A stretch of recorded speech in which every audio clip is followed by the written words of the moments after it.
We're at Fantasy Studios, big live room. We're going to record some live drums. As you know, at our project studio, all the drums were done from a drum machine. Pretty dry sounding and not very inspiring. Here, in this big space, we're going to get a killer live drum sound.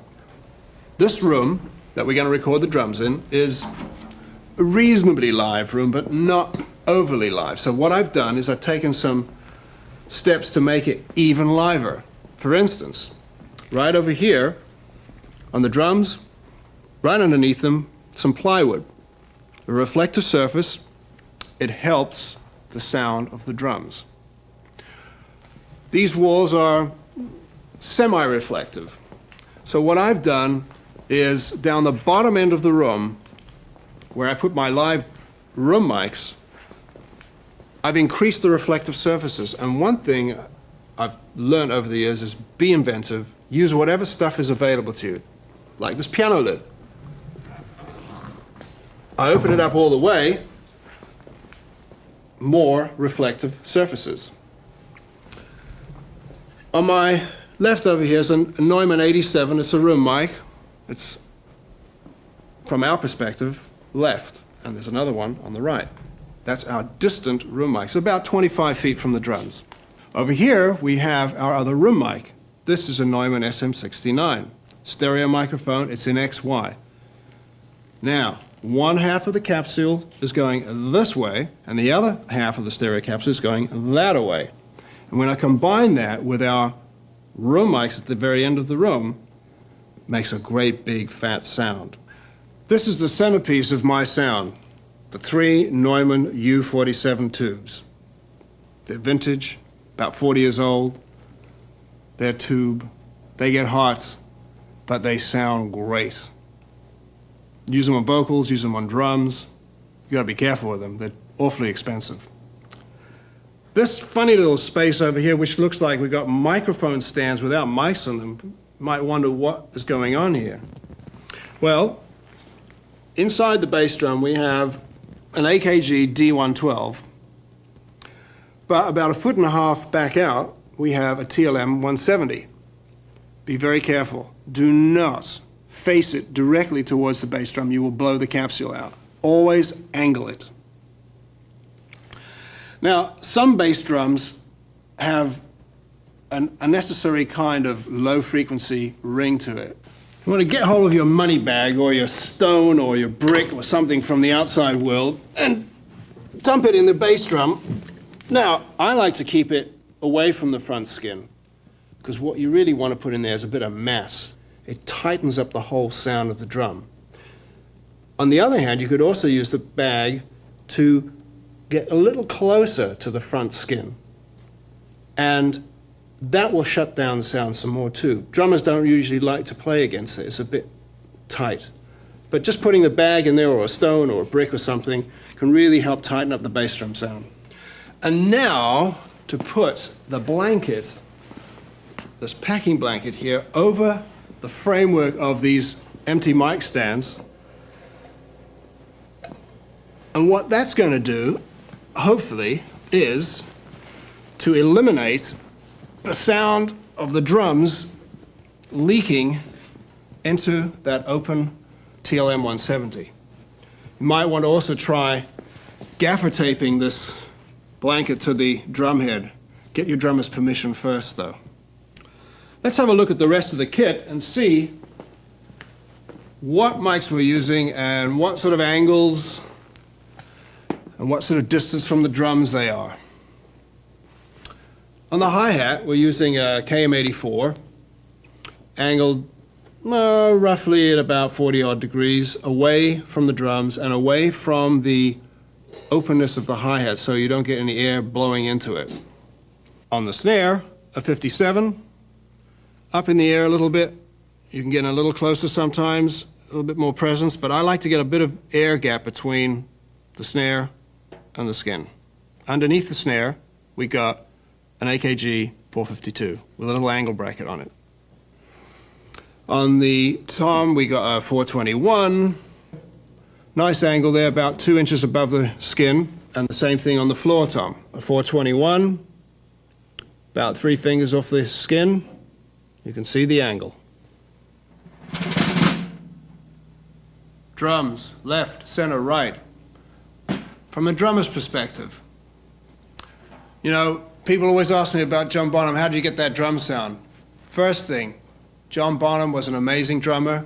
He tuned his kit the way he tuned it, and only he sounded like John Bonham. And you could put any piece of crap mic on him, and it would still sound like him.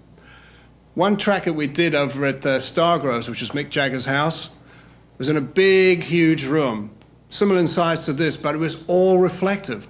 And all I needed was 3 mics, 2 overheads and a bass drum mic, and that was all she wrote. Now you figure it out. Dennis, play me a bass drum, please.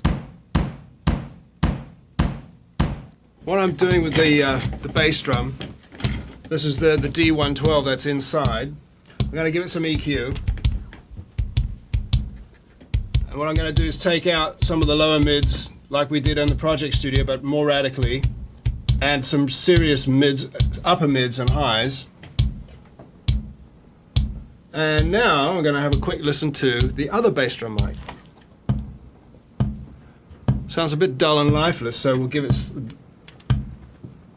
the old lifeline switch. Once again, a little bit of low end, take out some lower mids, boost the mids, upper mids and highs, combine the two.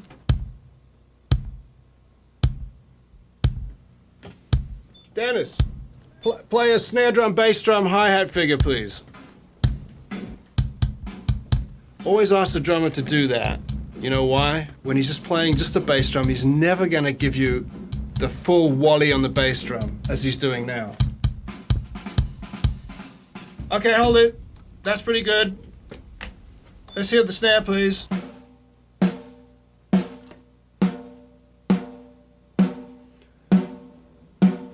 That's the 57, the ubiquitous 57. Bit dull sounding, isn't it? There you go, that's the old brightness that we really need.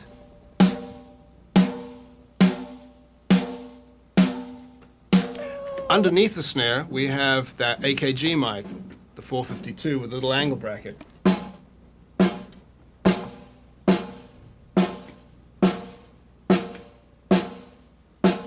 What I'm going to do with that is roll some of the bottom off. And I prepared a gate, a Drawmer gate. As you can hear, chops off the end of the rattle of the snare. And you combine the two. El Massivo Snare Soundol. Hi-hat, please.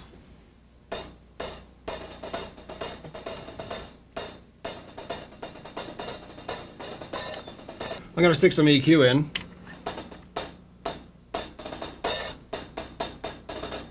Once again, a quick roll off of the bottom end.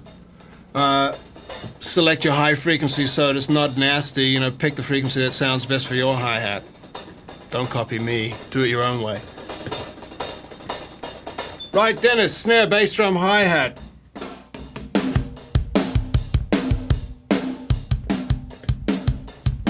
Okay, Dennis. Could you play the first rack tom, please?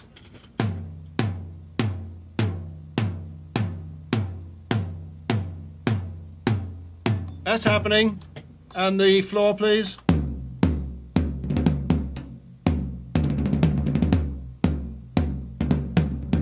Okay. Let's deal with the left side of the drums, i.e. your left overhead. Cymbals. Cymbals.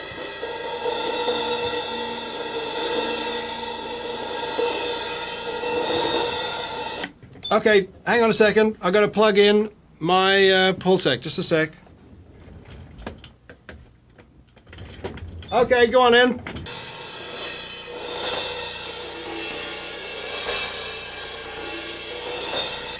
That sounds really good. That's the left. Now let's hear the center one. Here, right side.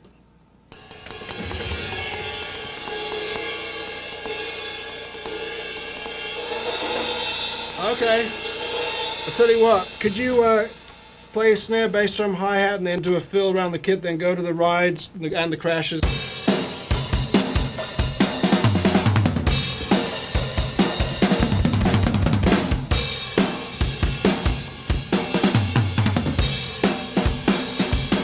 Okay. And now we'll just listen to the room in general. Play some time, please.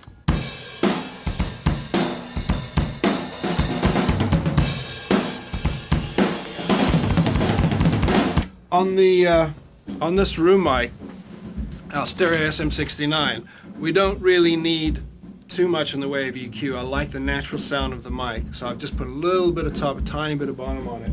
And because of the way it's positioned, it's picking up the entire response of the drum.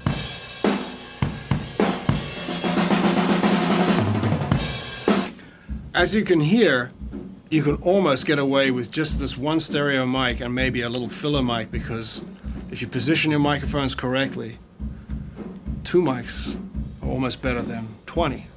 But we combine them. The whole trick about this is to combine the close and the distant miking. Now let's just have a listen when we check out the rest of the room.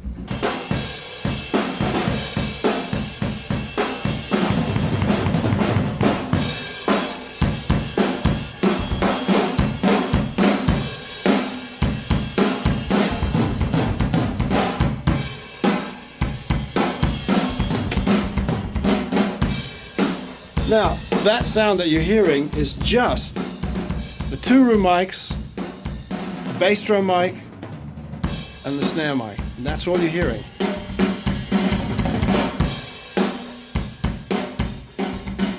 It proves distance makes depth.